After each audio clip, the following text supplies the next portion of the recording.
لا إله إلا الله لا إله إلا الله لا إله إلا الله لا إله إلا الله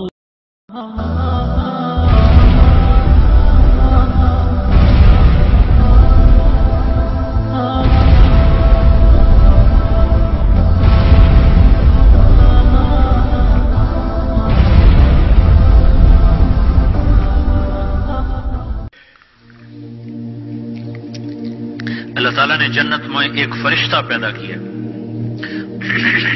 جس دن وہ فرشتہ پیدا ہوا ہے اس دن سے آج تک وہ جنت والوں کے لیے زیور بنا رہا ہے. تمہارے سارے شوق اللہ آگے پورے کر دے گا. اور وہ سانچے جن سانچوں میں وہ زیور ڈھالا جا رہا ہے، وہ سانچا سورج کو دکھائیں تو سورج نظر نہ آئے تو وہ زیور کیسا ہوگا جو اللہ اپنے بندیوں کو پہنائے گا. یحلون وحلوا أساور من فضة يحلون فيها من أساور من ذهب ويلبسون ثيابا خضرا. سونے کے کنگن، سبز ریشم کے جوڑے جن کا تانا بانا اللہ تعالیٰ کے امر کن سے نور کے دھاگے سے بنایا جائے گا. اور وہ 100 جوڑے بھی پہن لے تو اس کا کوئی وزن نہ ہوگا. یہاں ایک ویسٹ کوٹ ہی پہن لو تو اس کا بھی وزن محسوس ہوتا ہے، وہاں 100 جوڑے بھی پہنو گے تو اس کا وزن کوئی نہ ہوگا. ہر جوڑے کا رنگ روپ دوسرے سے جدا ہوگا. اب لو زندگی کا مزہ. موت مر گئی سدا زندہ رہو، بڑھاپے چلے گئے سدا جوان رہو، بیماریاں چلی گئیں سدا صحت مند رہو، فقر غربت چلی گئی سدا مالدار رہو. اور کھانے کی لذتیں اٹھاؤ، بہانہ ختم کر دیا گیا. پینے کی لذت اٹھاؤ، پیشاب ختم کر دیا گیا. جتنا کھا لے بہانہ نہیں، جتنا پی لے پیشاب نہیں. اور پینے کے 3 محفلیں میرے اللہ نے لگائی ہیں. ان الابرار یشربون من کاس کان مزاجها کافورا. ایک جنت کا درجہ ہے جہاں جنتی مرد عورت خود جنت کی شراب سرائیوں سے انڈیل کر گلاس میں ڈال ڈال کے پیئیں گے. ایک اس سے اوپر کلاس ہے جو اعلیٰ درجے کے لوگ ہیں. یسقون فیہا کأسا کان مزاجها زنجبیلا. جہاں وہ بیٹھے ہوئے ہوں گے میاں بیوی، بھائی بہن، مرد عورت، دوست سہیلیاں، اور ان کے لیے خدام آئیں گے اور ان کو ڈال ڈال کے پیش کریں گے اور ان کے لیے تشتریوں میں دھر کے ان کو آگے دیا جائے گا. ان کو پیش کرنے والے غلام ہوں گے. ایک درجہ سب سے اعلیٰ ہے جو وی وی آئی پی لوگ جن کو کہا جاتا ہے دنیا کے، آخرت کے وی وی آئی پی لوگ انتہائی اسپیشل، جنت الفردوس کے خاص مرد عورت، جہاں سقاہم ربہم شرابا طہورا، جہاں اللہ خود اپنے ہاتھوں سے جام بھر کے پلائے گا. کاش تمہیں یہ شوق لگ جائیں تم فاطمہ کی بیٹیاں بن کے زندگی گزارو. مغرب کی بیٹی مت بنو. مغرب ننگا ہو گیا ہے، اس نے اپنی تہذیب کو گنوا دیا ہے. میں بھی ایک چوک میں کھڑا ہوا تمہارے پاس آتے ہوئے تو یہ ٹیلی فون کارڈ والوں کا بڑا اشتہار لگا ہوا ہے. وہ لڑکیوں کے ناچنے کی تصویریں تو ہوتی تھیں، ایک بوڑھی عورت کے ناچنے کی بھی تصویر لگی ہوئی ہے. عورت اتنی بے قیمت ہو جائے گی. میری بچیوں، یہ آزادی نہیں ہے، اللہ کی قسم. وہ باطل چال کھیل گیا. آزادی کے نام پر اس نے عورت کی عزت کو نیلام کر دیا ہے. آزادی اس کا نام نہیں ہے کہ ایئر ہوسٹس بن کے 300 مسافروں کی 8 گھنٹے خدمت کرے، ہر ہوسناک نظر اس کا طواف کرے، کوئی اس کو کسی نظر سے دیکھے، کوئی کسی نظر سے دیکھے، کبھی کسی سے ٹکرائے، کبھی کسی سے ٹکرائے. یہ آزادی ہے، یہ آزادی ہے. ہمارا آسٹریلیا سے سفر ہو رہا تھا، سنگاپور 8 گھنٹے کی مسلسل فلائٹ تھی. بڑا جمبو جہاز، اور وہ لڑکیاں ادھر بھاگ رہی ادھر بھاگ رہی.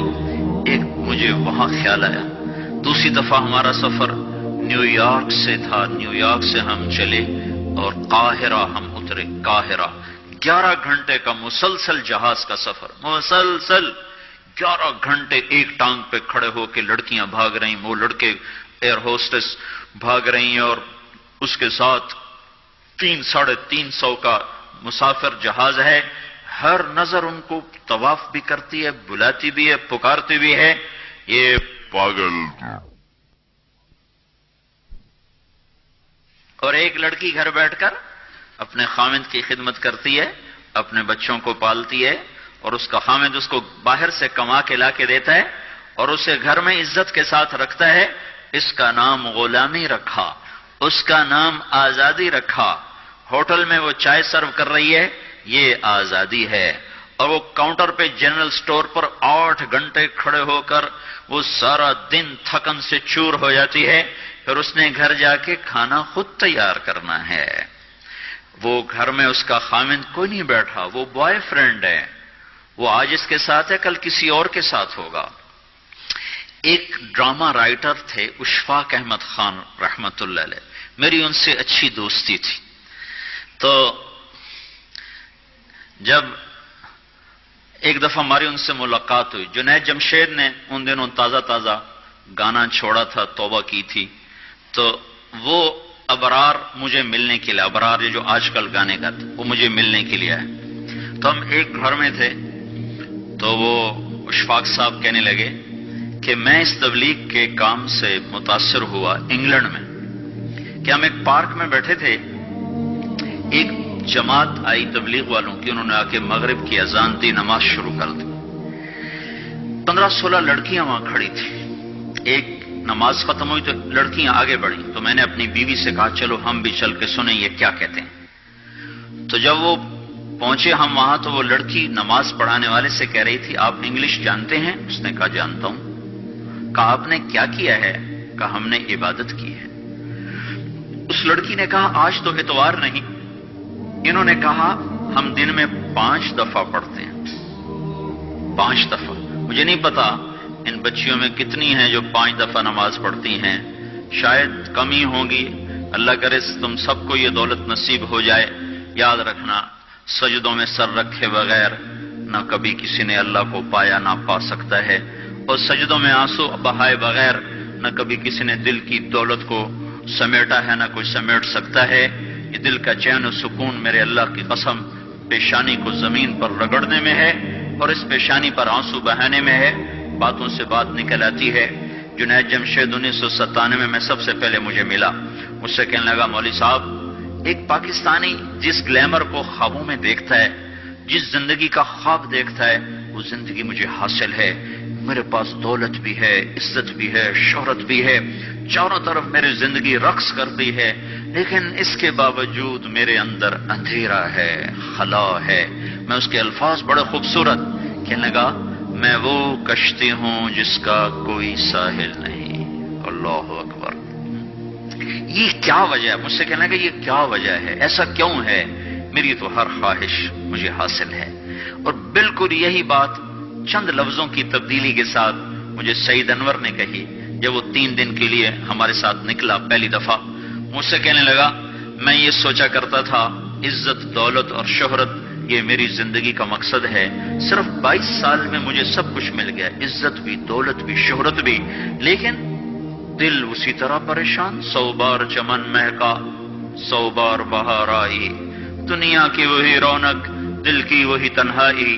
تو رونق بھی ہے، بہار بھی ہے، پھر دل کیوں اداس ہے، پھر دل کیوں پریشان و غمگین ہے؟ کہ اس سوچ نے مجھے یہ مجبور کر دیا کہ میں نے مقصد کے انتخاب میں غلطی کھائی ہے. مقصد کے پانے کے بعد تو آدمی چین میں آتا ہے.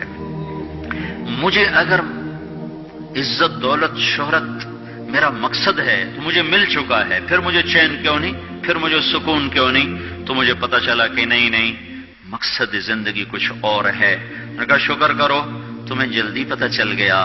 بعضے تو زندگی گزار جاتے ہیں اور انہیں موت تک نہیں ہوش رہتا کہ میں کیوں آیا تھا اور میرا کیا مقصد تھا.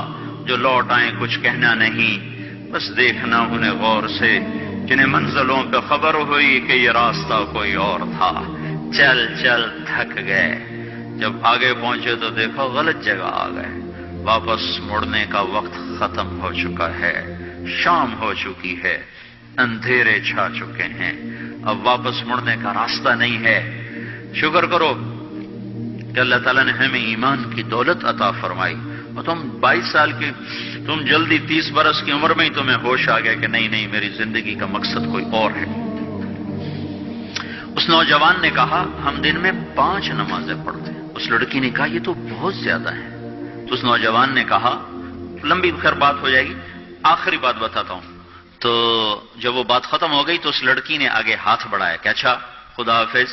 تو اس نوجوان نے کہا میں آپ کو یہ ہاتھ نہیں لگا سکتا۔ اس لڑکی نے کہا کیوں؟ کہا یہ ہاتھ میری بیوی کی امانت ہے، یہ صرف اسی کو چھو سکتا ہے اور کسی کو نہیں چھو سکتا۔ تو لڑکی کھڑی تھی، اس کی چیخ نکلی اور زمین پہ گر گئی اور اس کی ہچکیاں لگ گئی اور وہ پھوٹ پھوٹ کے رونے لگی اور کہنے لگی وہ لڑکی کتنی خوش قسمت ہے جس کے تم خامند ہو، کاش یورپ کے مرد بھی ایسے ہوتے۔ اور روتی ہوئی آنسو بہاتی ہوئی اٹھ کے چل دی۔ تو اشفاق مرحوم کہنے لگے میں نے اپنی بیوی سے کہا بانو آج وہ تبلیغ ہوئی ہے کہ لاکھوں کتابیں چھپ کر بھی وہ پیغام نہ پہنچتا جو یہ لڑکا اپنے عمل سے پہنچا گیا۔ تو ہمیں ایک زندگی کا میرے عزیزوں مقصد ملا ہے، اللہ ہماری منزل ہے، ہم اللہ کو سامنے رکھ کے زندگی گزارنے والے ہیں، ہم آزاد نہیں زندگی گزارنا یہ کامیاب زندگی ہے۔ تو کہیں ایسا نہ ہو کہ میرا اللہ کہہ دے وَامْتَازُوا الْيَوْمَ أَيُّهَا الْمُجْرِمُونَ، ان کو الگ کر دو اور مجرموں کی صف میں کھڑا کر دو، تو پھر کوئی حال نہ ہوگا۔ ہائے اللہ کے نبی نے کہا کتنی عورتیں ہوں گی جن کو سر کے بالوں سے فرشتے پکڑ کے گھسیٹ رہے ہوں گے اور وہ کہیں گی ہائے ہمیں بچا لو، ہائے ہمیں بچا لو۔ اور کتنے مرد ہوں گے جن کے جبڑوں میں ہاتھ ڈال کر فرشتے ان کو گھسیٹ رہے ہوں گے، وہ کہیں گے ہائے ہمیں بچا لو، ہائے ہمیں بچا لو۔ تو اس وقت اللہ کہے گا اولم نعمرکم ما یتذکر فیہ من تذکر وجاءکم النذیر، میرے بندے یہ چند آنسو دنیا میں بہا لیتا، جو آج تو کر رہا ہے تو ہائیاں دے رہا ہے، یہ تو دنیا میں دے لیتا تو آج اپنے رب کی رحمت کو دیکھتا۔ تجھے بتانے والے بھی آئے تھے، تمہیں سمجھانے والے بھی آئے تھے، لیکن تو مذاق اڑاتا رہا، تو ان کے ساتھ مستیاں کرتا رہا۔ آج دیکھ ایمان والے کتنے اونچے جا رہے ہیں، جنہوں نے مجھے راضی کیا وہ کتنی بلندیوں کا سفر کر رہے ہیں، اور ان کے ساتھ میں کیا کرنے لگا۔ یہ کامیابی اس کو ملے گی جو اپنا سب کچھ اپنے اللہ پر لگا دے گا، وہ اپنا سب کچھ اللہ کے محبوب صلی اللہ تعالی علیہ وسلم کے طریقے پر لگا دے گا۔ یہ کامیابیاں اس کا مقدر ہیں۔ یہ زندگی چند روزہ ہے اور آج ایک سیلاب ہے میرے عزیزوں مغرب کی تہذیب کا، اس انٹرنیٹ نے اور اس ٹی وی نے اور اس میڈیا نے ہم سے ہمارا سب کچھ چھین لیا ہے، سب کچھ ہمارا چلا گیا ہے، اور سوائے اچھل کود کے، کھیل کود کے اور زندگی کی کوئی منزل نہیں رہی۔ میں آپ سب کے سامنے یہ درخواست کرتا ہوں کہ اپنی زندگی کی منزل طے کرو۔ پہلے یہ سوچو اور سمجھو کہ یہ صبح، یہ شام، یہ دن، یہ رات، یہ جو گزر رہے ہیں مجھے کہاں لے جا رہے ہیں، میرا سفر کدھر کا ہے، میں کہاں جا رہی ہوں، میری آخری منزل کیا ہے، اس کے مطابق اپنی زندگی کی ترتیب بناؤ۔ میرے آپ کے نبی نے فرمایا الکیس من دان نفسہ وعمل لما بعد الموت، سمجھدار وہ نہیں جو مشہور ہو جائے، جو عزت اور دولت کو اکٹھا کرے، سمجھدار وہ ہے جو اپنی آخرت کا سامان تیار کرے اور اپنی موت کی تیاری کرے۔ اس پر جو جم جائے گا وہ دنیا اور آخرت میں کامیاب ہے، جو اس سے ہٹ جائے گا وہ ہلاک و برباد ہے۔ فرعون جیسا ظالم بادشاہ جس نے بچے ذبح کر دیے، اس کے دربار میں اس کے بیٹی کی ایک خادمہ تھی، باندھی تھی، اس نے چپ کے کلمہ پڑھ لیا، وہ مسلمان ہو گئی، وہ ایمان لے آئی۔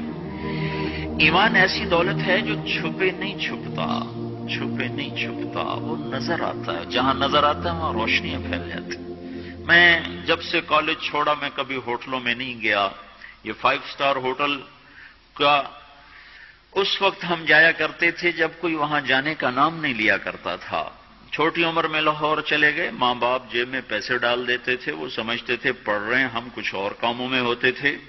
تو پھر اس کے بعد میں زندگی میں پہلی دفعہ گیا، ہمارے ایک دوست تھے ان کی بیٹی کی شادی تھی. تو میں کبھی نہیں جاتا ایسے موقعوں پر اس قسم کی جگہ پر، لیکن اس نے میری اتنی منت کی کہ میں شرمندہ ہی ہو گیا. میں نے کہا اچھا بھائی میں آ جاؤں گا. اور پھر اس نے مجھے تسلی دلائی کہ وہاں سارا الگ الگ ہے، عورتوں کا انتظام الگ ہے، مردوں کا الگ ہے. پی سی لاہور میں. تو میں نے کوئی 30-32 برس کے بعد اس ہوٹل میں قدم رکھا. ماضی کے دھندلکوں میں جھانکتے جھانکتے کتنی صبحیں کتنی شامیں وہاں گزری ہوئی تھیں غفلت کی. تو میں جب وہاں سے نکلنے لگا کھانے کے بعد تو عورتیں نکل رہی تھیں، اکثر بے پرد تھیں. تو وہاں گیلری میں مجھے کسی نے روک لیا، وہ مجھ سے بات کرنے لگ گیا. میں کھڑا ہو گیا. دائیں بائیں کچھ اور عورتیں کھڑی تھیں. اتنے میں سب کی نظر پیچھے لگی، عورتوں کی بھی مردوں کی بھی. تو مجھے سمجھ میں نہیں آیا کہ یہ نظریں پیچھے کیوں اٹھ رہی. کیا دیکھا، میرے قریب سے ایک خاتون گزری جو سر سے لے کر پاؤں تک مکمل برقعے میں، ہاتھوں پہ بھی دستانے تھے اور پاؤں میں جرابیں تھیں، اور ایک بالکل سادہ سا برقع انہوں نے پہنا ہوا تھا. جب وہ گزری ہے تو ایک دم سناٹا چھا گیا، سارے عورتوں پر بھی سارے مردوں پر بھی. تو مجھے اس وقت خیال آیا کہ یہ حق ہے. یہ سورج جب چمکتا ہے تو ہر ایک کو اس کی روشنی نظر آتی ہے. وہ عورت اتنے اعتماد سے گزری، ورنہ ایسے ماحول میں تو جنہوں نے پردے کیے ہوتے ہیں وہ پردے اتار دیتے، سر سے دوپٹے اتار دیتے. وہ اس میں اس طرح گزری، سب کی نظریں شرم و حیا سے جھک گئیں. وہ عورتیں جن کے دوپٹے کہیں جا رہے تھے ان کی بھی نظریں شرم و حیا کی وجہ سے جھک گئیں. یہ مسلمان عورت کی پہچان ہے. یہ فاطمہ کی بیٹی ہے، یہ خدیجہ کی بیٹی ہے. یہ مغرب کی ننگی بیٹی نہیں ہے کہ جہاں ماں بیٹی کا تصور ختم کر دیا گیا ہے. اب وہ گندگی ہماری طرف پھینکنا چاہتے ہیں، وہ ہمیں یہ گند چاٹنے پر لگانا چاہتے ہیں، اور ہم اللہ کی محنت کر رہے ہیں یا اللہ تو اس نظام کو توڑ دے. ہماری تو بے بسی ہے.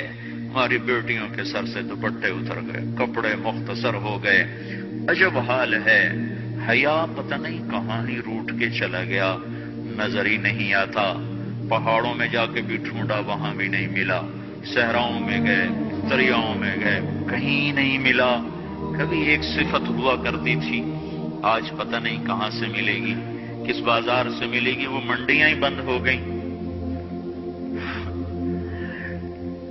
جس قوم کی بچیاں ناچ گانے کو اپنا شعار اور شوق بنا لیں، ان کی نسل سے اب خالد بن ولید نہیں پیدا ہو سکتے، ناچنے والے ہی پیدا ہوں گے. محمد بن قاسم نہیں پیدا ہو سکتے، طارق بن زیاد نہیں پیدا ہو سکتے. یہ جلسے جلوس نکل رہے ہیں نا توہین رسالت پر، تو مجھے اس پر اور رونا آ رہا ہے کہ یہ دیوانے کیا کر رہے ہیں. اپنی ہی دکانیں جلا رہے ہیں، اپنے ہی گھر جلا رہے ہیں، غریب لوگوں کے موٹر سائیکل جلا رہے ہیں. مجھے صلاح الدین یاد آیا، میں بہت رویا. وہ بھی کسی ماں کا جنا ہی ہوا تھا. اس کے زمانے میں کرک، ایک ہمارے پاکستان میں کرک ہے، ایک اردن میں کرک ہے. اونچی پہاڑی پر وہ شہر ہے، بڑا دشوار قلعہ ہے. اس پر ایک حکمران تھا عیسائی، اس کا نام تھا ریجنالڈ. تو کرک کے قریب سے قافلے گزرتے تھے حج کے.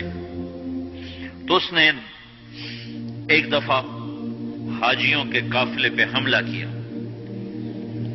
اور کہنے لگا بلاؤ اپنے محمد کو تمہاری مدد کرے، اور سارے حاجیوں کو تعطیل کر دیا. اور دوسری دفعہ اس نے بحری بیڑا تیار کیا اور مدینے پر حملہ کرنے کے لیے وہ بندرگاہ تک پہنچا یمبو کی، لیکن موسمی حالات سازگار نہ تھے تو واپس ہو گیا.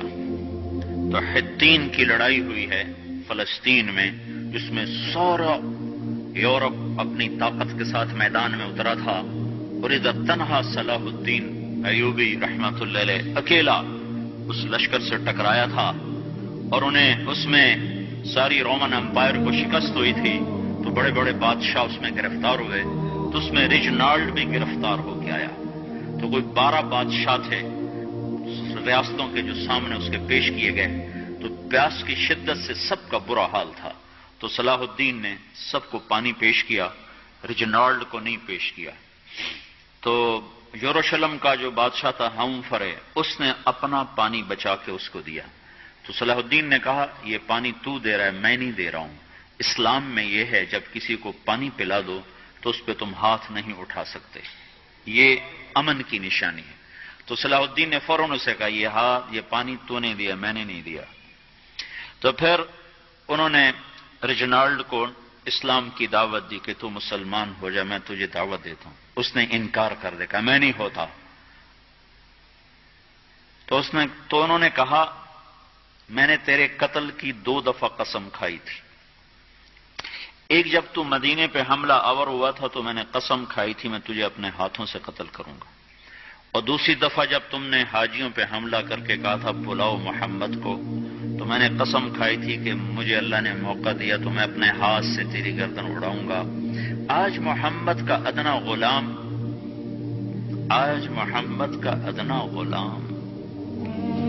تیری اس بات پر یہ فریضہ ادا کرنے کے لیے آ رہا ہے، اور اپنی تلوار سے اس کی گردن اڑائی، وہ پیچھے لٹک گئی، پوری نہیں اڑی، پیچھے لٹک گئی، خوفناک منظر بن گیا۔